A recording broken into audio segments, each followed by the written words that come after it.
Flood is my favorite producer that I think I've ever gotten to work with because I was just such a fan of every single thing he did. And the things like that we listened to back in the 80s when we first discovered his name was Knights of Reb's Belief and Populate Itself, This is the Day, This is the Hour, This is This.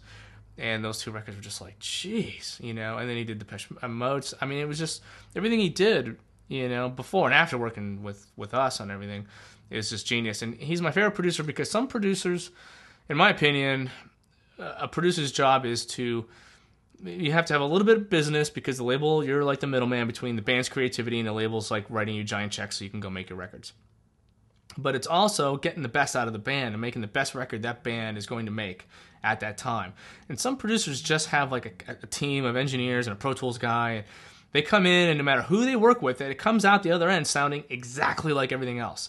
And I don't think that's good producing to me. That's made music sound very bland and in my opinion has actually hurt the music industry. Flood, I mean, if you listen to the Nine Inch Nails stuff and you compare that to PJ Harvey, and you compare to Bring You My Love's record with that Nice Rep stuff, and you compare that to the Smashing Pumpkins stuff, and you compare that to the Depeche Mode, like Violator, and you compare that to U2, and it's all the best records those bands have ever made is under Flood, and it's because, yeah, he has some tricks that he does, but he just has a way. He's a great engineer and he's a great idea guy. But he's a really great motivator, and he really brings out in a band like what is best in that band. It's like all those records I just mentioned, they don't sound the same at all. But again, they're the best records that those bands, I think, in my opinion, have kind of ever done. And that is the mark of a good producer.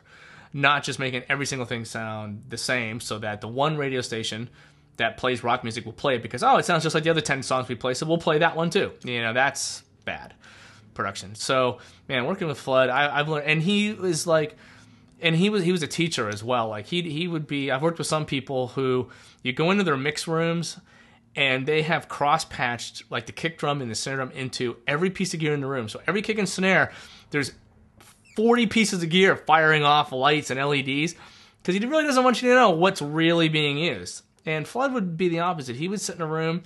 And you'd be like, what are you doing? Oh, well, come here. Let me show you, man. Let me grab a cup of coffee. And he would sit you down and teach you what he was doing engineering-wise, or he would teach you what he was doing in a programming sense. Because it was like, he's got nothing to fear. It's like, I'm going to steal his tricks and take all his gigs. I mean, and that's a rare individual. And I always respected him for doing that, because he was kind of like, like being in when you're holed up, 3 or 4 people in a room, 12 hours a day for 8 months. I mean, that things carry on via word of mouth. It's kind of like an oral history, to a certain degree. So he was amazing on many, many levels.